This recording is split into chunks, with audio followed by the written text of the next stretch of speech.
And we continue at 106 in the afternoon. Talk Radio 790 KABC, the John Phillips Show. Broadcasting live from the Morongo Casino Resort and Spa Living Room Studios, where I suspect you won't need the club.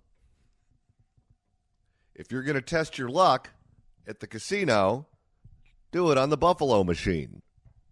Mr. Randy Wangs at the sports desk in Culver City. Welcome to our newest drop on the wall. Oakland, on the other hand, my God, you got to be nuts to live there.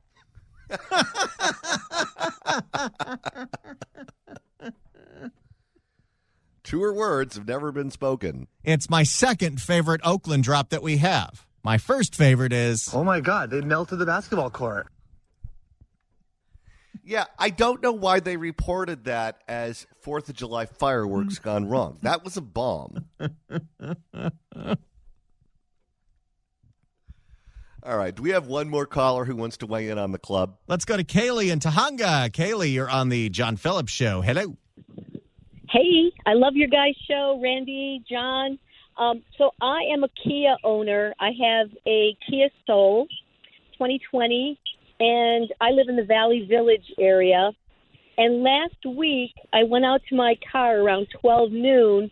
I opened my car door, and I noticed car parts all over my seat. So I couldn't wrap myself around that until I looked in my back seat, and my passenger side back seat window was smashed in. So at that point, I realized, oh, wow, they tried to break into my car and actually steal it. Now, this was a real meticulous thief because he didn't crack my parts off. He actually just laid them on the floor, so I was picking these pieces up. But so ironically, about 6 months prior to that, I got a notice from Kia saying that there was a recall. They wanted me to bring my car in to have the ignition, I guess, refitted with an anti-theft device. So I brought the car in, and I had that taken care of. So this is probably the only reason why they couldn't steal my car. They smashed my window, but they couldn't steal the car.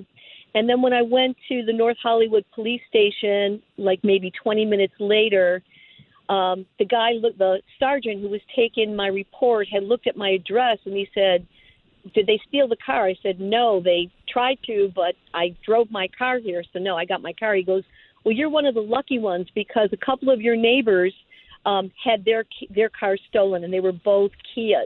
Oh, wow. So they were both Kias. So three neighbors that I know of, all that one night had their cars broken into. 2 were stolen.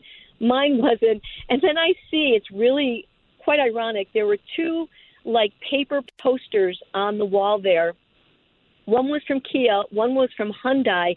Apparently, because there's such a rash of these thefts, Kia and Hyundai were partnering with the police stations and actually dropping off clubs at the police station.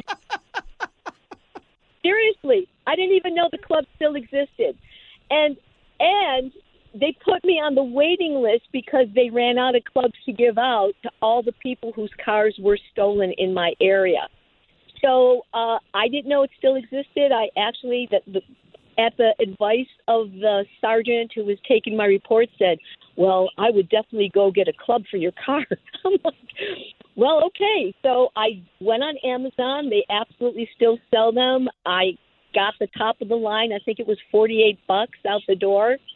And I made sure it had a bright red handle on it. So if there was another Kia thief looking at my car, at least they would see that I do have some sort of a club or some kind of a mechanism on it. The cop said this, and I have to agree, it is a barrier to entry. It remains to be seen. Knock on wood, I'm hoping that I'm not going to get hit again. But it is a barrier to entry. They would, look at that and maybe go up the street and find another Hyundai or Kia that doesn't have a club. At least that's my way of reasoning. If you're a car thief and you can't steal a Kia, you're pretty remedial. Well, check this out. This story gets better. So the next day after my car was broken into, I am now working in the North Hollywood area. It was about 3:20 in the afternoon, and I'm driving down one of the side streets and I happened to see a white Kia parked on the other side of the street, and I'm like, oh, another Kia. I wonder if that one was broken into. But there was a Kia, a white Kia, parked next to it, parallel. So as I'm cruising closely up to the car, there were two young guys in the one Kia, the Kia Forte. The one kid hops out, goes into the Kia Soul that I was just looking at, and as they see me pull up across from where they were parked, I looked at the driver, he looked at me, he shouts to the other person in the Kia Soul. The kid gets out of there, jumps in the car, and then they drive up, and I look, and they were hot wiring that Kia Soul right in the middle of the day, right in front of me. Oh, my. This is just Lord of the Flies. So guess what I did? I tailed them, and I caught up with them at a light, and then I grabbed my iPhone, and I took a picture of them. I got the car and the license plate. I immediately drove back to the North Hollywood police station. I gave them the plate number. They ran it, found out that that car was just reported stolen like an hour earlier. So these kids were riding around in a stolen Kia trying to hotwire another Kia in the middle of the day. That's how bold they are. Well, I guess the only thing I can say is at least they didn't light it on fire. You know what? I look at it this way. My car was broken into, and I had to pay $250 out of my own pocket to fix that window. If I would have gone through my insurance, my insurance would have gone up, and I would have had to pay the deductible, which was like $1,000.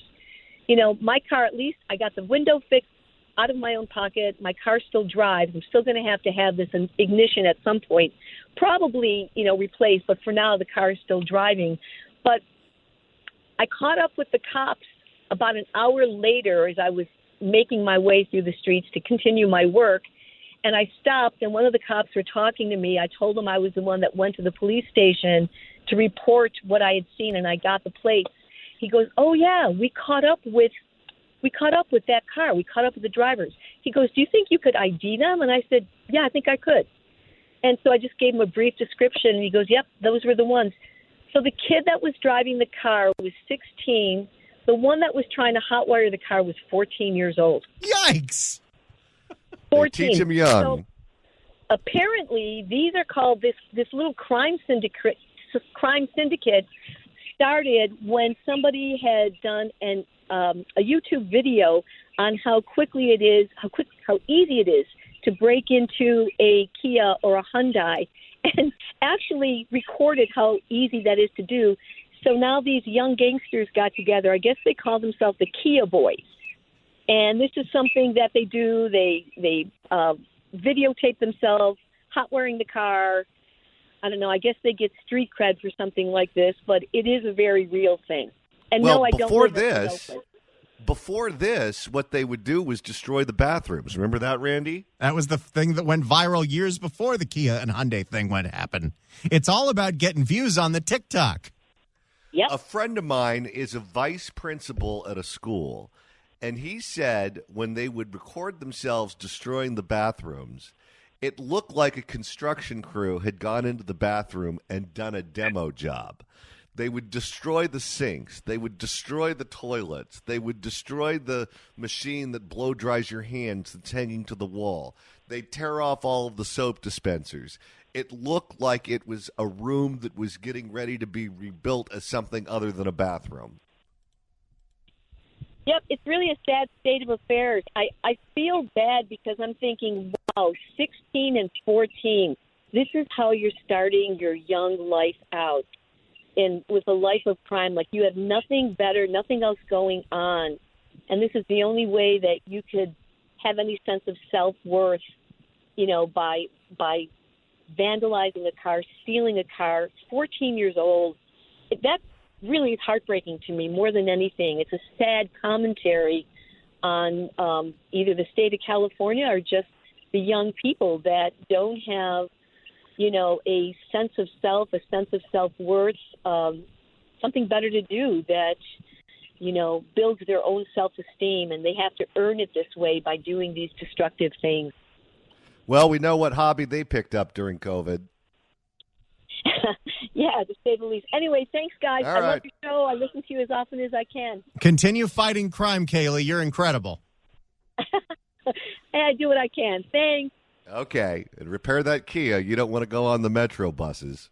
You That's know, worse. I am not surprised at all that it's teenagers doing this, because in George Gascon's Los Angeles, teenagers don't get punished for anything, even when they do get caught. That's right. And Cecily Myart Cruz would refer to them as her babies.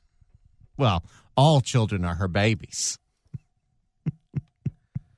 But this is what happens. We can't teach them how to read or write. They don't know what the state capital is. They don't care what the state capital is. They weren't on campus for instruction for close to 2 years, and we were told that there was no learning loss that happened. But they spent all the time in the world on YouTube, and they could rob a Kia while blindfolded. Well, and that's starting to become old. Like, you know, we've seen enough Kias getting stolen. You know what the new trend is for the crazy teens on TikTok? What? To jump somebody randomly in the middle of the street and start beating the crap out of him for clicks. And that happened to a man in Long Beach. Would you like to hear about it? Let's hear it. This is from KCAL. A Long Beach man left bruised and recovering. He says he was attacked for no reason by a group of teenagers. That attack happened last week in downtown Long Beach. Tonight, KCAL News reporter Leslie Manine spoke with him about why he fears this could happen to someone else. The facial injuries are the worst. You can see the bruising around Joe Kramer's eyes and the cuts on his legs as he runs down a list of his injuries. I have a broken sinus, a maxillary, which is basically just a face plate. What the hell did these kids do to this guy? It sounds like they worked him over pretty good. Broken orbital socket, and then in my jaw I have clicking, I have loose teeth. But the worst injury isn't a physical one. Like I'm scared to go outside, you know? I'm looking over my shoulder, just walking down the street. Kramer was less than a half a mile from home, walking home from the gym, when he says he was approached by a teenage girl who said she needed help. He then walked in front of this apartment complex, and that's when he says he was surrounded by nearly 15 teenagers. What the hell? That's gang violence. It was on. Punches and kicks coming from everywhere, especially my right side. So what, this one girl goes out to lure someone so they can get him in a private area and then just go to town on him? And he's a good Samaritan who was about ready to help her out with some kind of problem.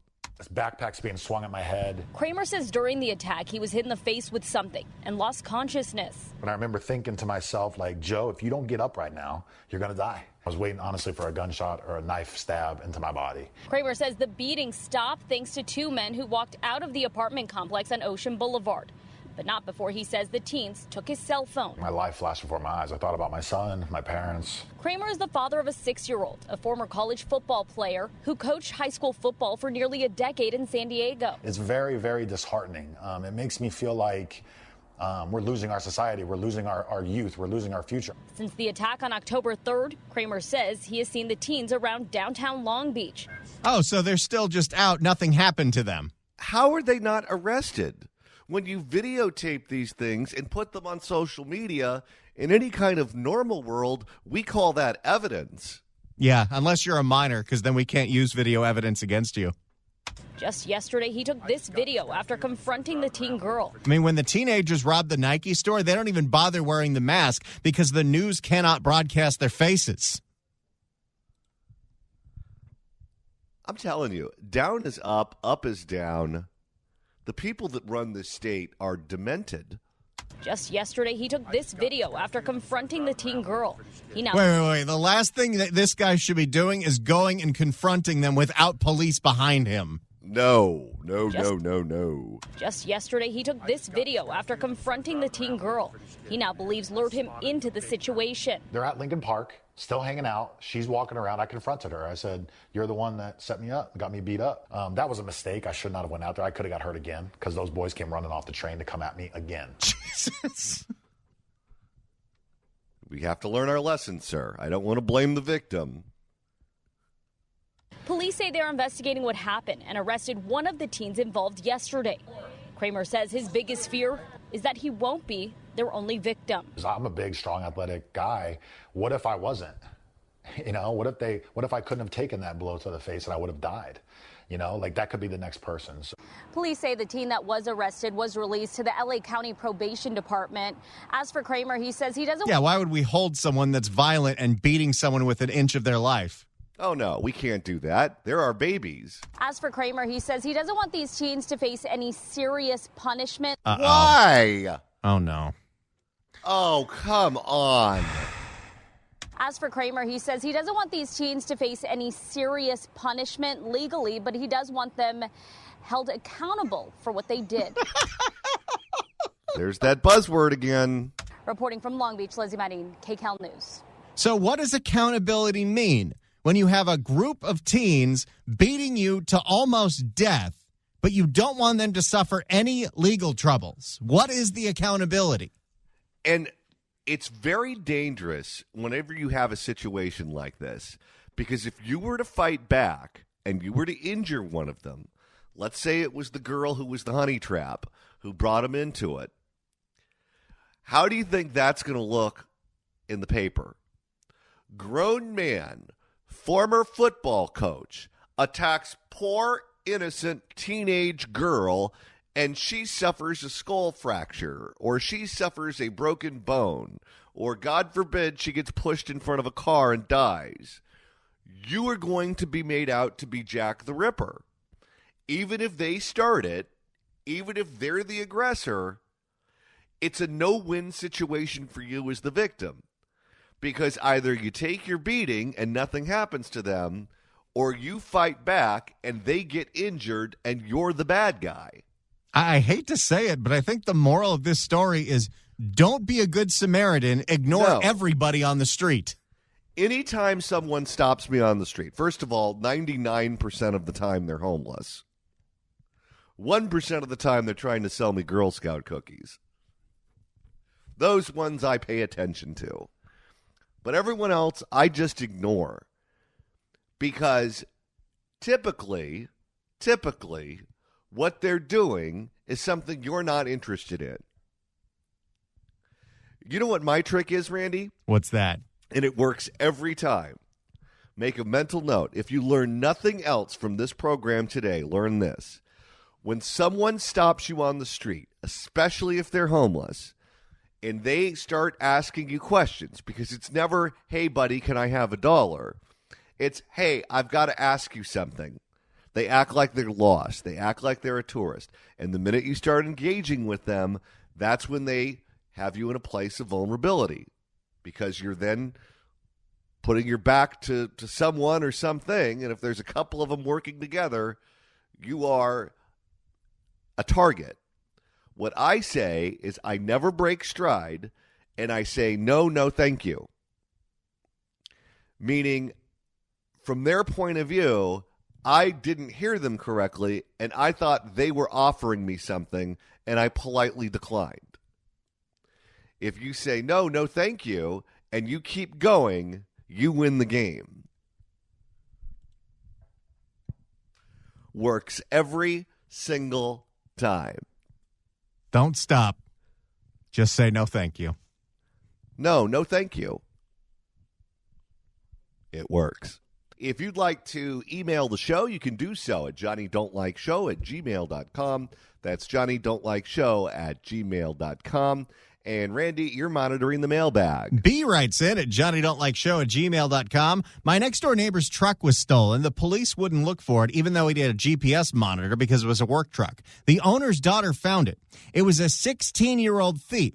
Turns out the 16-year-old was hired to steal the car because he's young and nothing would be done to him. Not his first time either.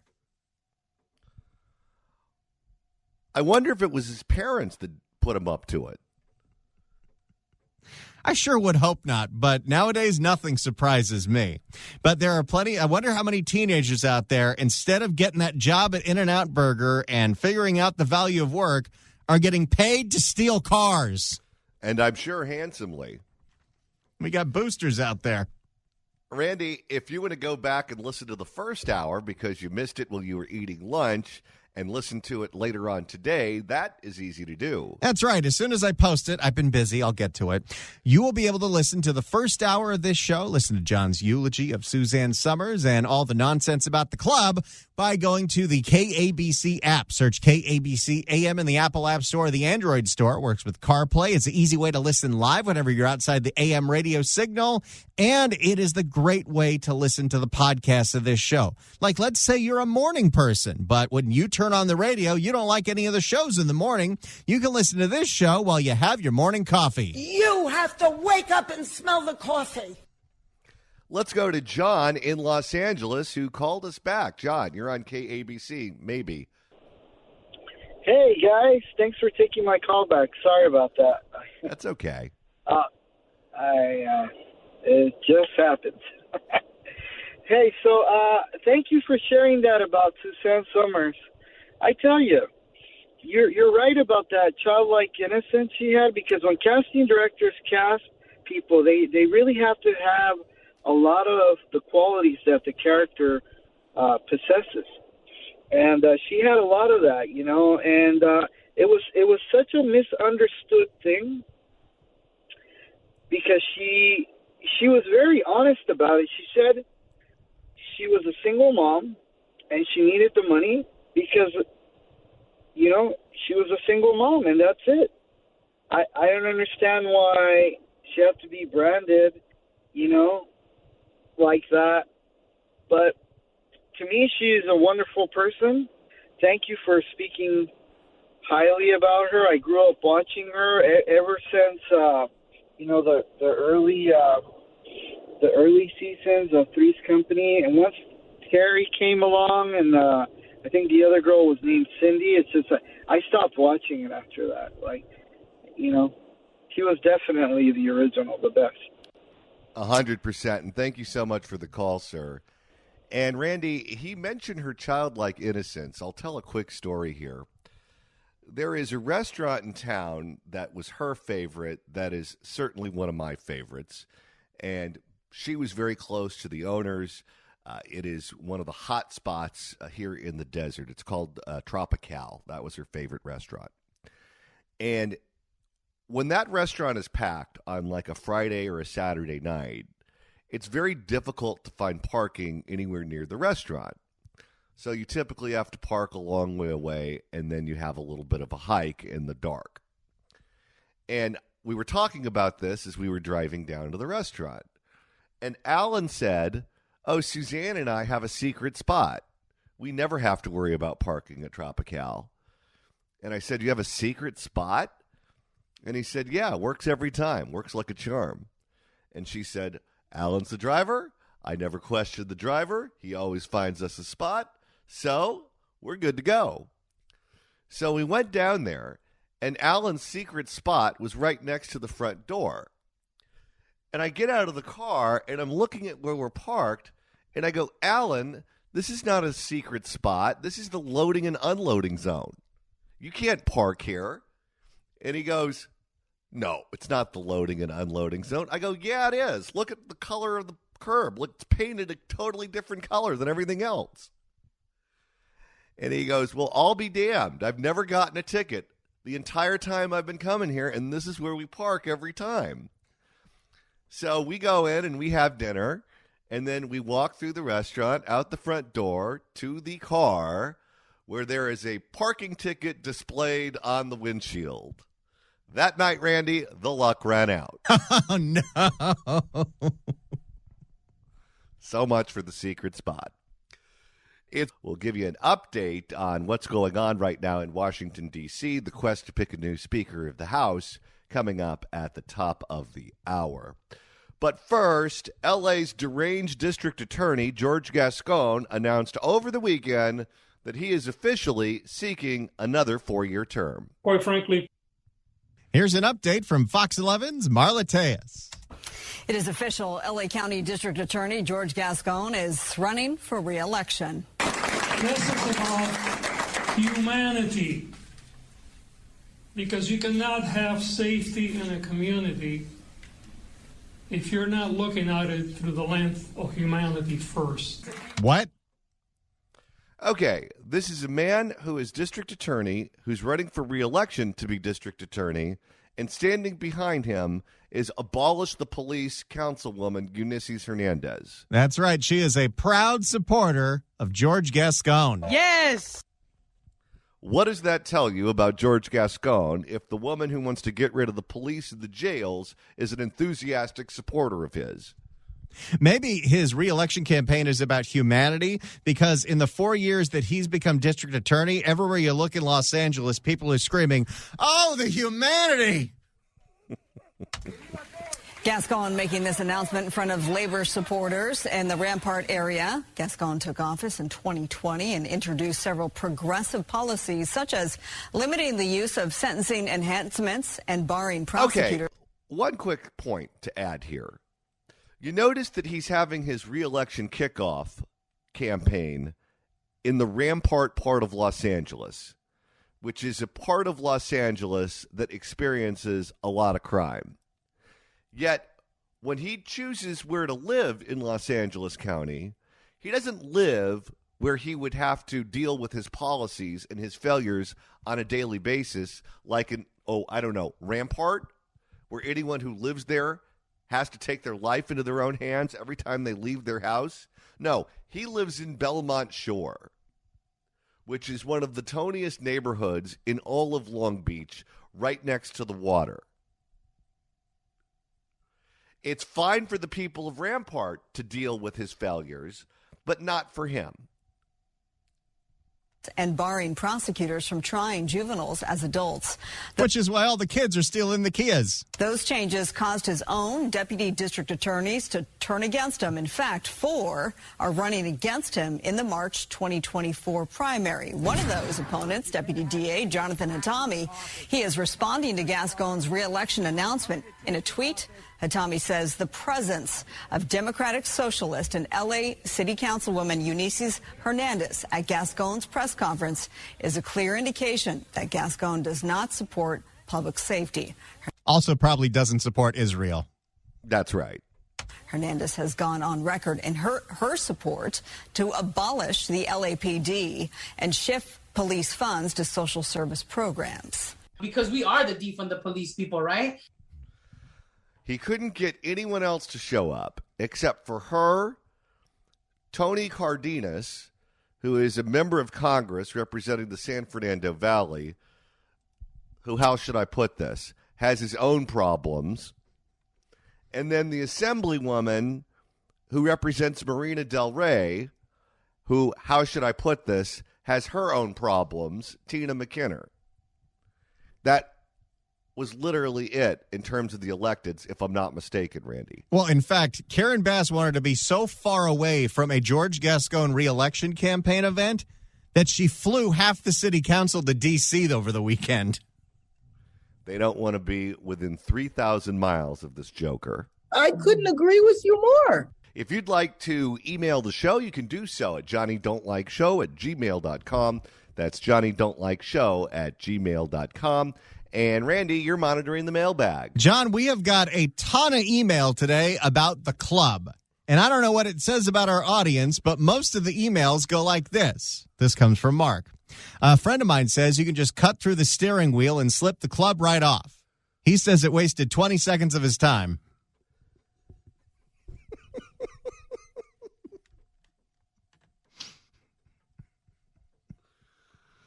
All right. Well, we've got some supporters of the club and we've got some critics. We did have that rampant thief that called onto the show on Friday.